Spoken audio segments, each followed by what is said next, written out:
Meu nome é Benedita. Minha história nasceu no meio do pó e da dor do interior da Bahia, onde o sol queima a pele, mas também cura. Fui chamada de Ditinha, como se fosse um xingamento. Carreguei humilhações que doíam mais que fome, e achei que nunca encontraria meu lugar no mundo, até que a vida me levou para Salvador, onde tudo mudou. Mas hoje, quando olho para trás, vejo que cada lágrima, cada pedaço de pão amassado com amor, cada ponto que bordei em tecidos velhos, tudo foi escrevendo quem eu sou. E essa história não é só minha, é de toda mulher que já foi. Quebrada e se refez, de todo homem que aprendeu a amar com respeito, de toda cidade que guarda sonhos nos cantos mais esquecidos.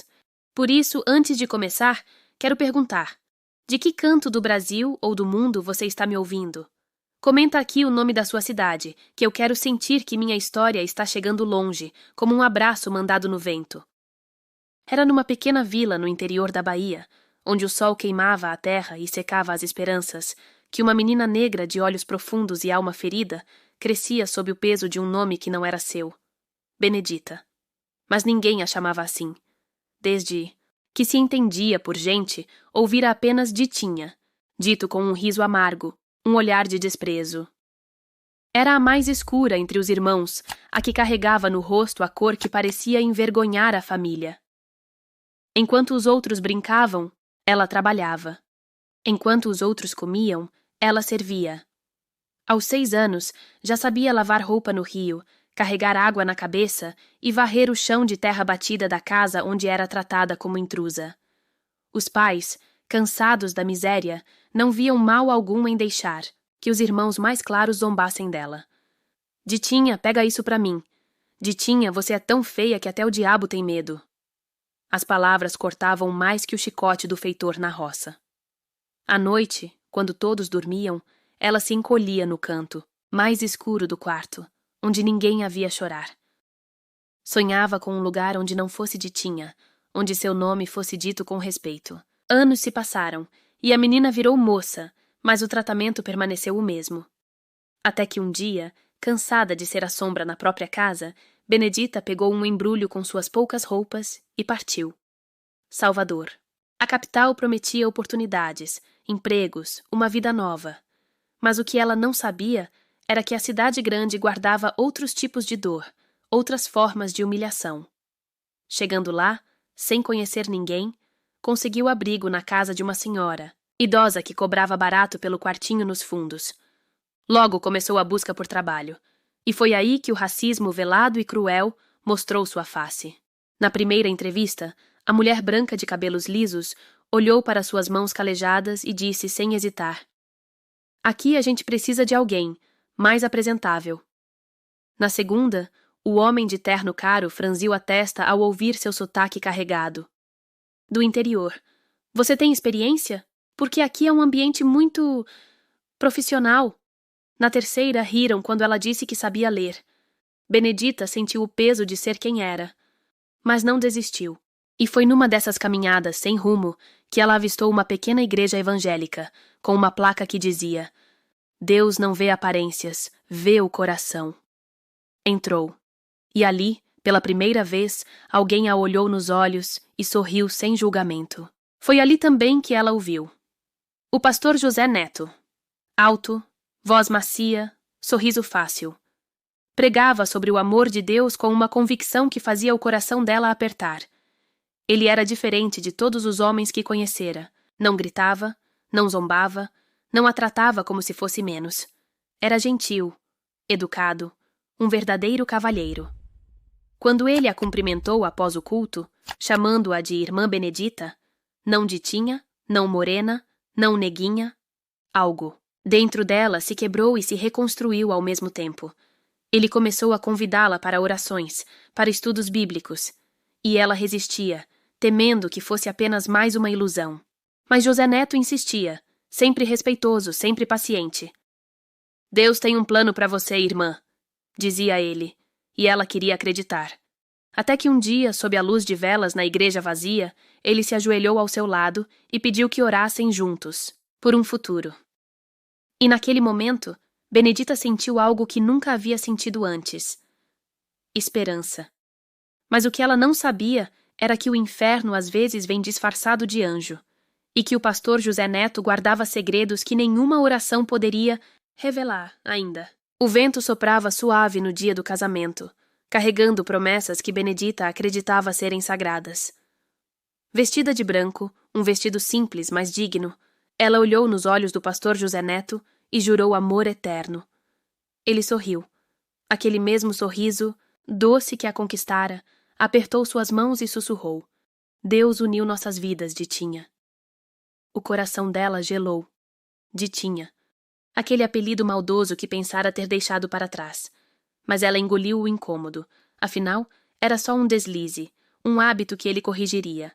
A lua de mel foi em uma pousada humilde no litoral, longe dos luxos, mas Benedita não se importou. Estava feliz.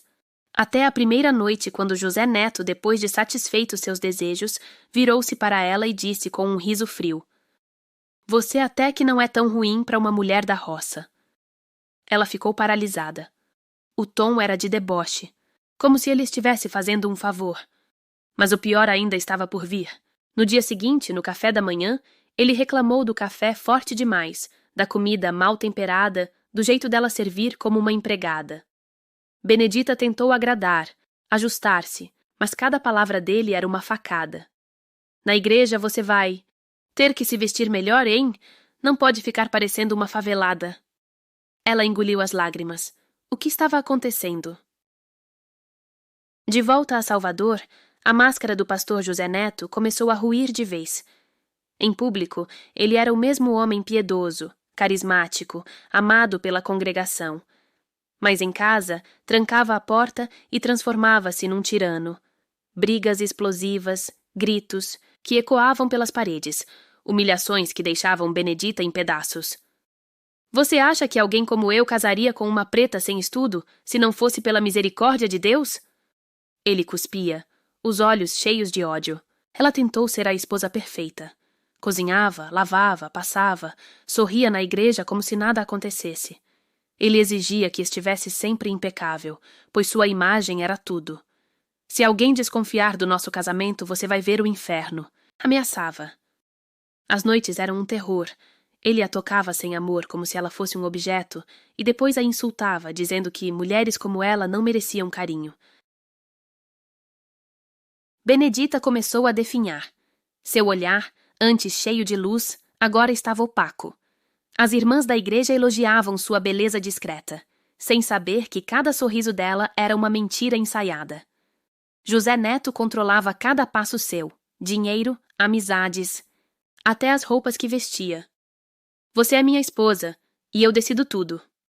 Uma madrugada, após ele chamá-la de burra e nojenta por ter derrubado um copo, Benedita quebrou. Enfiou algumas roupas numa sacola, esperou ele dormir e fugiu. Pegou o primeiro ônibus para o interior, de volta à casa dos pais. Talvez lá encontrasse refúgio, mas a família que a recebeu não era mais a mesma. Ou talvez sempre tivesse sido assim. A mãe, envelhecida e amargurada, cruzou os braços. Lugar de mulher é com o marido. O pai evitou seu olhar. E os irmãos? Ah, os irmãos riram. Ditinha. Sempre foi fraca, zoaram como nos velhos tempos. Ninguém a abraçou. Ninguém a defendeu. Naquela noite, deitada no mesmo chão duro de sua infância, Benedita chorou até secar as lágrimas. Pela manhã, com um orgulho ferido que nem ela sabia que tinha, levantou-se, arrumou suas coisas e voltou para Salvador. Se o mundo não ia mudar por ela, ela teria que enfrentá-lo sozinha. Quando José Neto a viu entrar em casa, seu sorriso foi de triunfo. Sabia que você voltaria. E então, baixando a voz para um sussurro venenoso, ninguém vai querer uma coisa como você. Os dias que se seguiram foram os mais sombrios de sua vida. Ele a puniu pela fuga. Mais humilhações, mais isolamento, mais noites de terror. Até que, num ato de desespero, Benedita caiu de joelhos no quarto vazio e gritou sem som para um. Deus que parecia ter se esquecido dela. E então, algo aconteceu.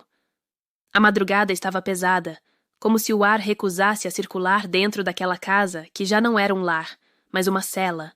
Benedita estava acordada como de costume, encolhida no canto da cama, tentando ocupar o mínimo de espaço possível para não incomodar o homem que roncava ao seu lado. José Neto havia chegado tarde da igreja, cheirando a álcool e perfume, barato, e mesmo assim encontrara energia para esbravejar sobre a roupa que ela deixara pendurada como uma maltrapilha. Ela não respondeu. Já sabia que qualquer palavra seria lenha na fogueira de sua raiva. Quando o primeiro raio de sol começou a espreitar pela janela, um som estranho a fez virar o rosto. José Neto estava se contorcendo, as mãos agarrando o peito, os olhos arregalados de pânico. Ditinha, ele engasgou, a voz um fio de terror. Benedita ficou paralisada. Por um instante, tudo dentro dela gritou para ajudá-lo. Era o marido, afinal. Mas então, como um filme acelerado, todas as humilhações, todos os golpes, todas as noites de choro passaram diante de seus olhos.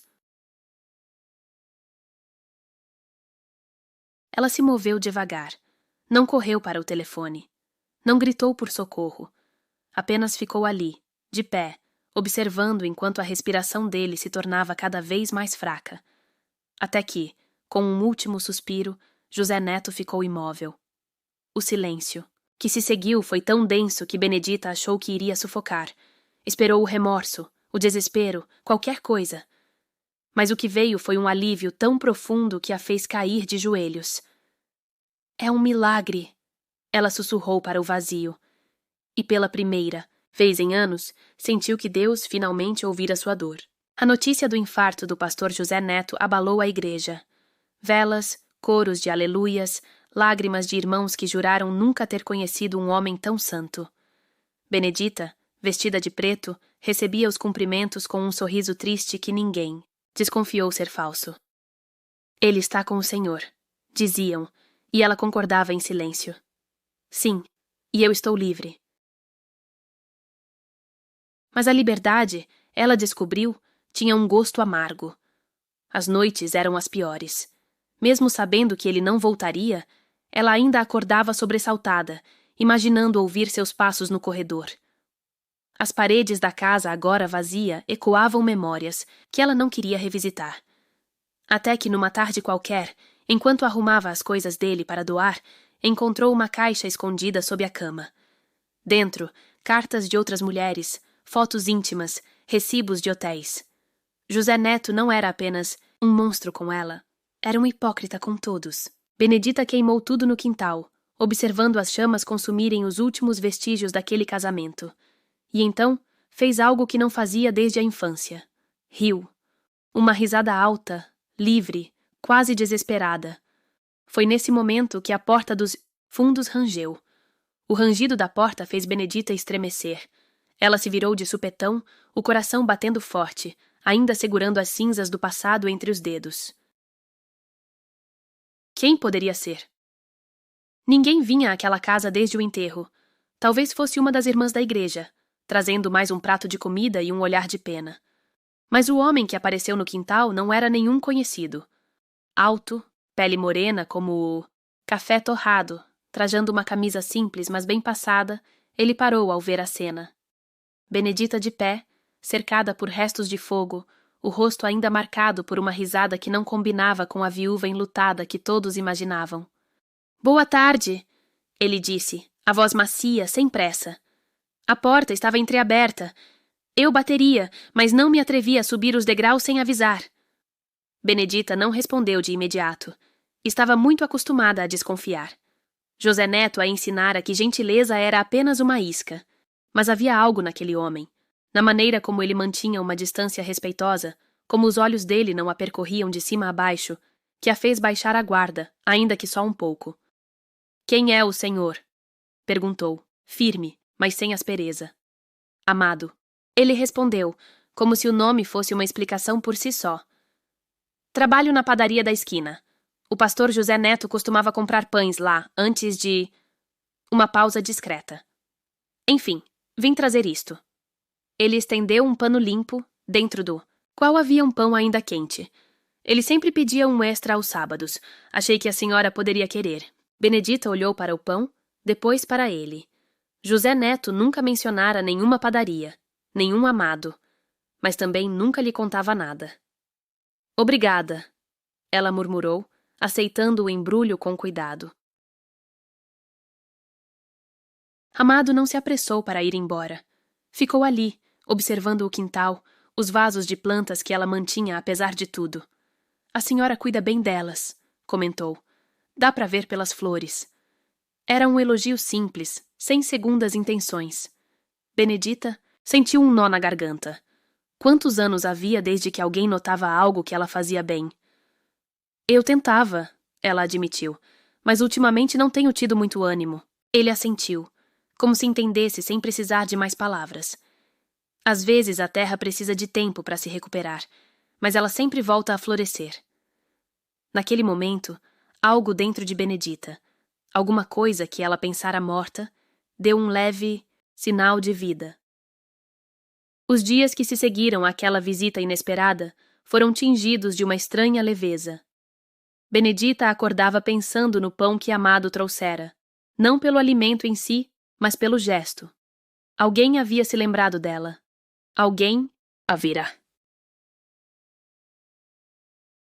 Na quarta manhã, ele apareceu novamente. Desta vez trazia além do pão um pequeno ramo de manjericão fresco. Para aromatizar a casa, dissera, como se fosse a coisa mais natural do mundo entregar temperos a uma viúva recém-sozinha. Benedita hesitou antes de convidá-lo para entrar, mas o cheiro do café que ela preparava pareceu decidir por eles. Sentados à mesa da cozinha, ele contou-lhe sobre sua vida. Como viera do recôncavo baiano anos atrás, como aprendera a arte da panificação com um mestre francês em Salvador, como gostava de acordar antes do sol nascer para sentir a cidade, ainda quieta. Benedita ouvia, intrigada. Nunca conhecera um homem que falasse com tanto amor sobre coisas simples. E a senhora? Ele perguntou, enquanto ela servia o café em xícaras que não eram usadas desde os tempos em que recebia visitas. O que a senhora gosta de fazer, dona Benedita? A pergunta a pegou desprevenida. O que ela gostava? Por anos, sua existência se resumira a sobreviver. Ela começou, os dedos contornando a borda da xícara. Quando era menina, adorava bordar. Minha avó me ensinou. Os olhos de Amado iluminaram-se. Minha mãe diz que mãos que bordam carregam histórias nos dedos. Naquela tarde, depois que ele partiu, Benedita revirou o baú no fundo do armário. Lá estavam, cuidadosamente enrolados em pano cru, os últimos pedaços de linho e agulhas que trouxera do interior. As pontas dos dedos reconheceram o movimento antes mesmo de sua mente se dar conta. Ponto atrás de ponto, o tear da memória tecendo novamente. Na semana seguinte, Amado trouxe um presente, linhas coloridas compradas no mercado modelo. Para as tais histórias, disse como se justificasse. Ela não chorou ali na frente dele, mas quando fechou a porta, deixou as lágrimas rolarem enquanto apertava os novelos contra o peito. Foi assim, devagar, como a maré enchendo na Baía de Todos os Santos, que Amado foi refazendo os pedaços quebrados de Benedita, sem pressa, sem exigências. Até que um dia, ao chegar mais cedo, ele a encontrou cantarolando baixinho enquanto regava as plantas. O sorriso que se estampou no rosto dele era maior que a própria manhã. A luz do fim de tarde entrava suave pela janela, pintando de dourado as bordas do pano de mesa que Benedita acabara de lavar. Ela estendia as mãos ainda úmidas sobre o tecido, sentindo o calor do sol secando sua pele, quando ouviu os passos, conhecidos no corredor. Amado apareceu na porta, mas desta vez não trazia o cesto de pães habituais. Em vez disso, segurava com cuidado um embrulho de pano amarrado com barbante, do qual escapava um cheiro doce de canela e mel. Fiz algo diferente hoje, disse ele, colocando o pacote sobre a mesa, com um cuidado que quase parecia reverência. Lembra quando você me contou sobre os bolos que sua avó fazia? Tentei recriar a receita. Benedita ficou paralisada por um instante. 2 semanas atrás, numa daquelas conversas que se estendiam até a madrugada, ela mencionara de passagem como a avó costumava preparar bolos de mandioca nos domingos, antes da velha senhora partir. Agora, aqui estava a memória materializada, em forma de presente, ainda quente do forno. As mãos dela tremeram levemente ao desfazer o nó. O tecido caiu, revelando um bolo dourado, perfeitamente redondo, com aquelas rachaduras características que só aparecem quando a massa está no ponto exato. O cheiro a transportou de volta, à cozinha de barro da infância, aos dias em que ainda acreditava que o mundo poderia ser doce. Amado, você não precisava... Começou ela, mas a voz falhou quando ergueu os olhos e viu a expressão dele. Uma mistura de expectativa e algo mais profundo, como se tivesse colocado no bolo não apenas farinha e ovos, mas um pedaço de sua própria história. Ele puxou a cadeira e sentou-se diante dela, os braços musculosos repousando sobre a mesa marcada por anos de uso. Benedita, disse ele, e a maneira como pronunciava seu nome, inteiro, sem abreviar, sem apelidos, sempre a fazia sentir como se fosse a primeira vez que alguém realmente a via. Estive pensando, gostaria de conhecer o lugar onde você cresceu, sua família. O pedaço de bolo que ela levava à boca parou no ar. O interior. A casa de taipa onde nascera. Os irmãos, que a chamavam de Ditinha. Os pais que a mandaram voltar para o marido que a maltratava. O mundo parecia girar mais rápido por um momento, e ela teve que se segurar na borda da mesa. Por quê? A pergunta saiu mais áspera do que pretendia, carregada de todas as memórias que tentara enterrar. Amado não se apressou a responder. Cortou um pedaço de bolo para si mesmo, mastigou devagar, dando-lhe tempo. Porque você merece voltar lá, não como a menina que fugiu, não como a mulher que sofreu, mas como a pessoa forte que você é hoje. Ele estendeu a mão sobre a mesa. Palma para cima, um convite. E porque quero conhecer todas as partes da sua história, até as dolorosas. Benedita olhou para aquela mão aberta, marcada pelo trabalho, mas incrivelmente gentil. Lembrou-se da noite em que chegara à porta dele, ensopada pela chuva, sem saber para onde ir após descobrir as traições de José Neto. Como ele a acolhera sem perguntas, apenas com um cobertor seco e um chá quente. E se... Ela começou, os olhos fixos no embrulho de pano agora vazio. E se eles me rejeitarem de novo? Amado sorriu, não com pena, mas com uma confiança que parecia inabalável. Então saberemos que tentamos, mas talvez ao ver você assim, forte, inteira, amada, eles percebam o que perderam. Naquela noite, enquanto arrumava a pequena mala para a viagem, Benedita parou diante do espelho no quarto. O reflexo que a encarava era de uma mulher que carregava cicatrizes, sim, mas também uma luz nos olhos que ela pensara ter perdido para sempre. O vestido azul marinho que Amado lhe dera no aniversário pendia no cabide, esperando. Era a cor do céu antes do amanhecer, ele dissera. A cor da esperança. Quando o ônibus encheu na rodoviária na manhã seguinte, Amado carregava uma sacola com presentes, não como suborno insistira, mas como gesto de boa vontade. Para cada membro da família, algo especial. Uma garrafa da melhor cachaça para o pai, tecidos finos para a mãe, doces para os irmãos. Diplomacia caseira. Ele brincara, aliviando a tensão que apertava o peito de Benedita. Enquanto o motor rugia e a paisagem urbana dava lugar aos campos abertos, Benedita sentiu os dedos de Amado entrelaçando-se aos seus. O toque era firme, ancorando-a no presente. Pela janela, o sol nascente pintava de rosa os campos de cana-de-açúcar, e ela percebeu, com um sobressalto, que não estava com medo. Não desta vez. Não com ele ao seu lado.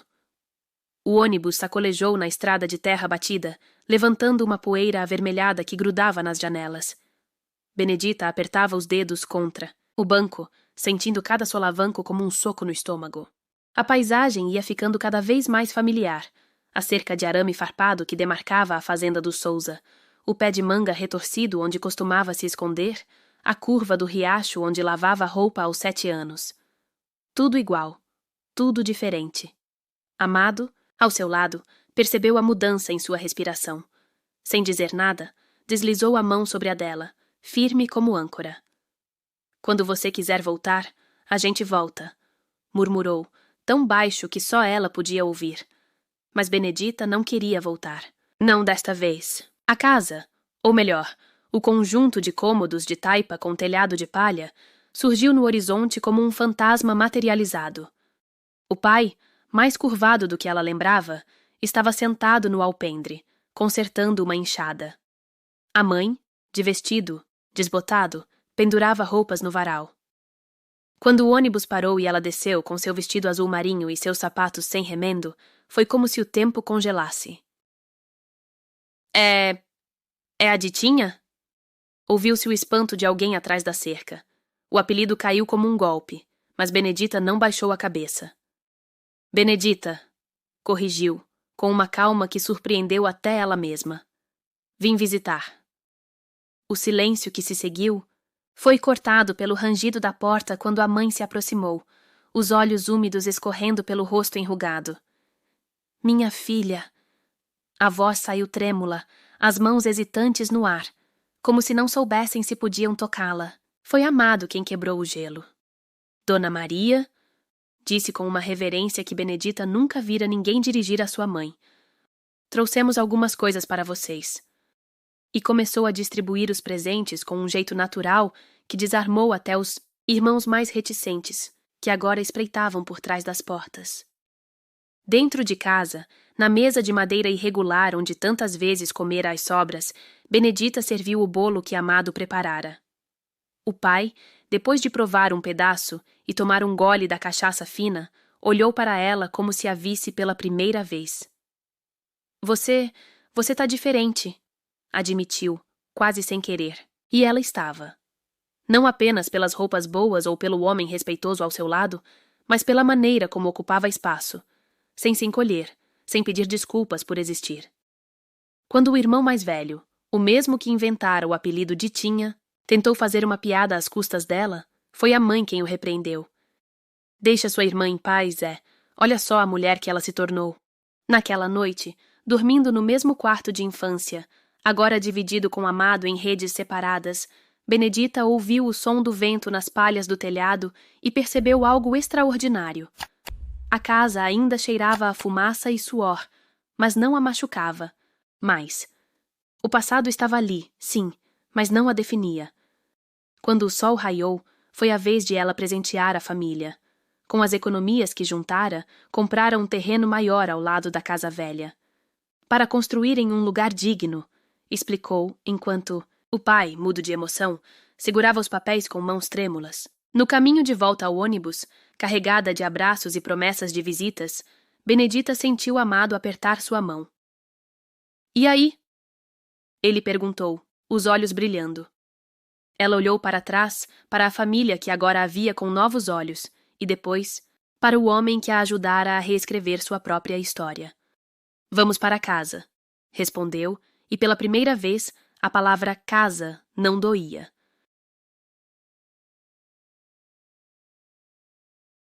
O cheiro de massa fresca de pão enchia a pequena padaria, quando Benedita entrou carregando uma cesta de ovos ainda quentes do sol da manhã. 2 anos haviam se passado desde aquela viagem transformadora ao interior, e cada dia desde então parecia ter o sabor doce de uma segunda chance. Amado, com o avental enfarinhado e os braços fortes amassando a massa, ergueu o rosto ao ouvir seus passos. Tá vendo isso aqui, amor? Ele mostrou orgulhoso a fornada de pães com formato de coração saindo do forno.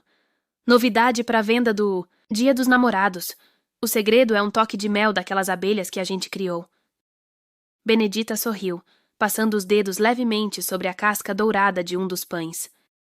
Era incrível como tudo naquela vida simples carregava agora um significado especial. Até os favos de mel vinham das abelhas que Amado começara a criar no quintal depois que ela mencionara, numa conversa casual, como sua avó sempre dizia que abelha traz prosperidade. Mas o maior milagre estava acontecendo nos fundos da padaria. O antigo depósito, que antes servia apenas para guardar sacos de farinha, agora abrigava 4 pequenas mesas e um balcão onde Benedita ensinava bordado toda quinta-feira. Bordados, tá, Benedita, dizia a placa pintada à mão por Amado. No início, eram apenas algumas moças da igreja curiosas. Agora, já tinha lista de espera. Tenho uma novidade, ela disse, abrindo a bolsa de palha para mostrar um tecido colorido.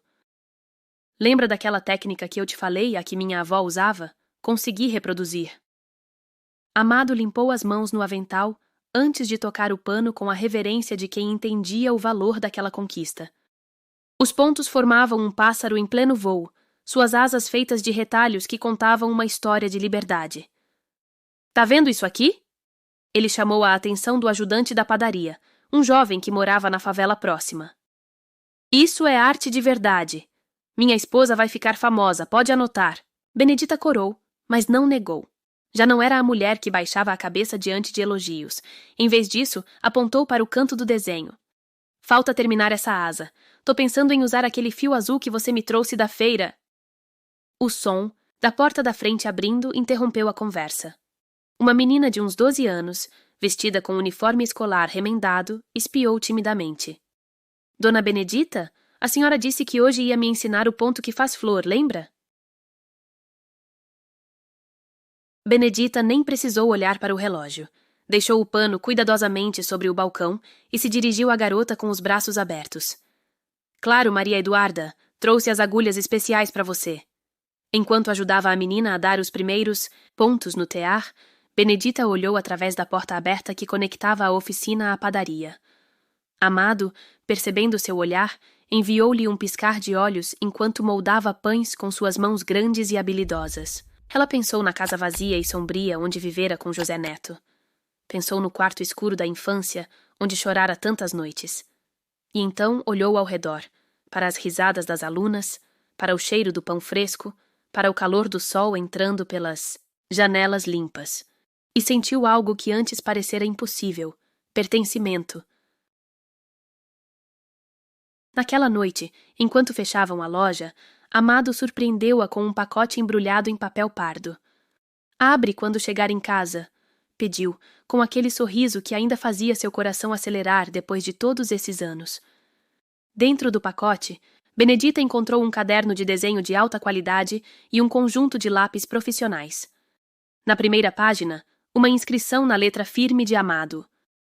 Para a artista que vai ensinar o mundo a ver beleza onde outros só veem retalhos. Era mais do que um presente. Era um sonho embrulhado em papel de presente. O mesmo sonho que, anos atrás, ela achara morto e enterrado junto com sua autoestima. Agora, ali, em suas mãos, pulsava com vida própria. Na manhã seguinte, antes do sol nascer, enquanto Amado acendia o forno, Benedita já estava à mesa da cozinha esboçando seu primeiro projeto original.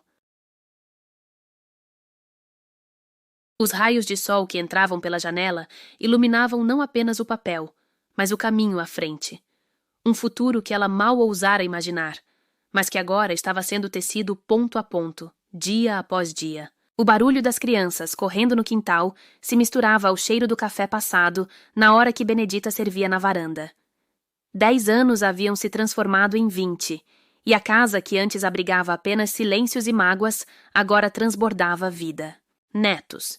3 meninas e 2 meninos que enchiam cada canto com risadas e travessuras, chamando-a de Vó Benê, com uma doçura que derretia seu coração endurecido pelas provações. Amado, agora com os cabelos grisalhos, mas ainda forte como um jequitibá, apareceu na porta carregando uma bandeja com pão de queijo ainda fumegante. Olha só o que o vô fez pra turma, anunciou, sendo imediatamente atacado por pequenas mãos ávidas. Benedita sorriu ao ver o homem sério que conhecera na padaria, transformado num avô mole, deixando-se enganar pelos olhos pidões dos menores. Vó, conta de novo a história do pão que mudou tudo, pediu Sofia, a mais velha das netas, enquanto se aconchegava no colo de Benedita. As outras crianças se agruparam ao redor, olhos brilhantes de antecipação. Ela respirou fundo, como sempre fazia antes de reviver aquela memória. Era uma tarde como muitas outras, eu triste e sozinha naquela casa fria. As palavras fluíam agora sem dor, temperadas pelo tempo e pelo amor que vieram depois. Quando chegou a parte em que Amado apareceu com seu primeiro pão, o próprio protagonista da história interrompeu. E eu sabia na hora que ela era especial. Ele cutucou a neta mais nova, porque reclamou que meu pão estava salgado demais. As crianças riram, e Benedita jogou um guardanapo nele, mas seu olhar carregava uma gratidão sem palavras. Quantas vezes ela imaginara que sua história terminaria na amargura? e agora ali estava, sendo contada como um conto de fadas para os ouvidos atentos de seus netos. A tarde seguiu com a família reunida, filhos, genros, noras e netos, ocupando cada espaço da casa que um dia fora só dela e Amado. No canto da sala, seu irmão mais novo, o mesmo que inventara o apelido de Tinha, ajudava o bisneto a montar. Um quebra-cabeça. Segura firme, Miguel, assim como sua bisavó segurou a vida, ele disse. E Benedita teve que desviar o olhar para esconder a emoção. Quando o sol começou a se pôr, Amado encontrou-a no jardim que cultivavam juntos há décadas. As mãos dele, ainda firmes após todos esses anos, envolveram as suas enquanto observavam as crianças brincando. Lembra quando você me disse que nunca seria feliz? Ele murmurou próximo ao seu ouvido. Benedita apertou suas mãos em resposta, os olhos fixos no horizonte pintado de dourado. Não precisava responder. Cada riso que ecoava no quintal, cada neto que chamava seu nome, cada filho que agora tinha uma vida próspera, tudo era a resposta mais eloquente que poderia existir. Naquela noite, enquanto arrumavam a casa após a festa familiar, Benedita parou diante do retrato na parede. Uma foto deles, dois jovens, tirada no dia em que inauguraram a padaria e bordados da Benê. Os anos haviam passado, as rugas chegaram, mas o brilho nos olhos permanecia o mesmo. Amado apareceu atrás dela, envolvendo-a em um abraço que ainda a fazia se sentir segura como no primeiro dia. — Tá cansada, amor? Perguntou, percebendo seu silêncio. Ela balançou a cabeça, apoiando-se contra seu peito. Só pensando em como a vida é curiosa. Tudo o que eu sofri foi o que me trouxe até aqui. O abraço dele apertou levemente, como sempre fazia quando ela mencionava o passado doloroso. Não para silenciá-la, mas como um lembrete físico de que aqueles dias estavam realmente para trás. Na cama, antes de dormir, Benedita pegou o caderno de bordados que mantinha na mesa de cabeceira. Nas páginas finais, começara um novo projeto. Um grande painel que contaria sua história em tecido e linha. A primeira cena já estava quase pronta. Uma menina pequena e triste, de costuras irregulares formando seus traços, mas com os olhos feitos do mais fino fio azul, a cor que Amado sempre dizia ser a da esperança. Ela mal podia esperar para mostrar às netas no dia seguinte. Afinal, aquela não era apenas sua história. Era o legado que deixaria para elas, de resistência, de recomeços e, acima de tudo, da certeza de que mesmo os fios mais maltratados podem se transformar em algo belo quando colocados nas mãos certas. O último pensamento de Benedita antes de adormecer foi uma gratidão silenciosa, não apenas pelo final feliz, mas por cada capítulo difícil que a levara até ele. O hospital cheirava a desinfetante e flores murchas. Benedita, agora com os cabelos brancos como a espuma do mar, apertava a mão de Amado sobre os lençóis brancos da Santa Casa de Salvador. O mesmo lugar onde tantas vezes haviam visitado doentes levando pães quentes e palavras de conforto, agora os acolhia nos seus últimos dias. Os médicos disseram que seria questão de horas. O coração de Amado, tão grande e generoso, estava cansado de bater. O dela, enfraquecido por anos de trabalho duro, também não resistiria muito mais. Mas que importava? Eles haviam vivido.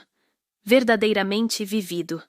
Na penumbra do quarto, cercados por filhos, netos e bisnetos que choravam em silêncio, Benedita fez o que sempre fizera nos momentos decisivos de sua vida. Buscou as linhas. Com mãos trêmulas, mas ainda hábeis, começou a tecer um último ponto no grande painel que contava sua história. A cena final. 2 pássaros voando rumo ao sol, seus corpos feitos dos retalhos de todas as roupas que haviam compartilhado ao longo dos anos. Olha só, amor, sussurrou, virando o bordado para que Amado visse. Seus olhos, já turvos pela névoa da despedida, iluminaram-se com o último reflexo de reconhecimento. Lindo, como tudo que você faz, ele respondeu, cada palavra custando um fôlego precioso. Os netos mais novos, que nunca haviam visto o avô frágil assim, choravam abraçados aos pais. Mas Benedita estava em paz. Sabia que a história que começara com dor terminava em plenitude. Quando o monitor cardíaco de Amado começou a apitar, em alarme ela não gritou. Apenas deitou-se ao seu lado, como faziam todas as noites há 50 anos, e colocou a cabeça sobre seu peito. Espera por mim, pediu, fechando os olhos. E numa coincidência que só podia ser milagre, quando o coração de Amado parou, o dela seguiu o mesmo ritmo pela última vez. Na sala de espera, os familiares ouviram o duplo apito dos monitores e compreenderam. O médico que entrou para confirmar encontrou-os entrelaçados, as mãos ainda unidas, o painel de bordado caído suavemente sobre ambos como um manto sagrado. Dias depois, no velório, o grande painel completo foi pendurado atrás dos 2 caixões. As pessoas que passavam para se despedir podiam seguir toda a história ali. Da menina rejeitada à mulher amada, do sofrimento à redenção. E na última cena, os 2 pássaros de retalhos agora pareciam ganhar vida. Suas asas feitas dos fios que Benedita guardara por décadas. O azul do vestido do primeiro encontro, o branco do avental da padaria, o dourado dos dias felizes. Quando baixaram os caixões à terra, uma brisa suave levantou as pétalas de rosas que os netos jogavam. Alguém disse ter visto 2 pássaros verdadeiros sobrevoando o cemitério naquele instante. Mas talvez fosse apenas o sol nos olhos dos que choravam. Na padaria que agora ficaria com os filhos, os pães continuaram a ser assados, as agulhas a passar pelos tecidos. A vida seguia. Mas toda vez que alguém comia um pão ainda quente ou admirava um bordado na parede, sentiam a presença daqueles 2. Ela com sua força silenciosa, ele com seu amor que transformara tudo. E assim, como num ponto final perfeito, a história de Benedita não terminou. Transformou-se em legado. Em memória que aquece como pão fresco. Em lição que permanece como linhas bem entrelaçadas.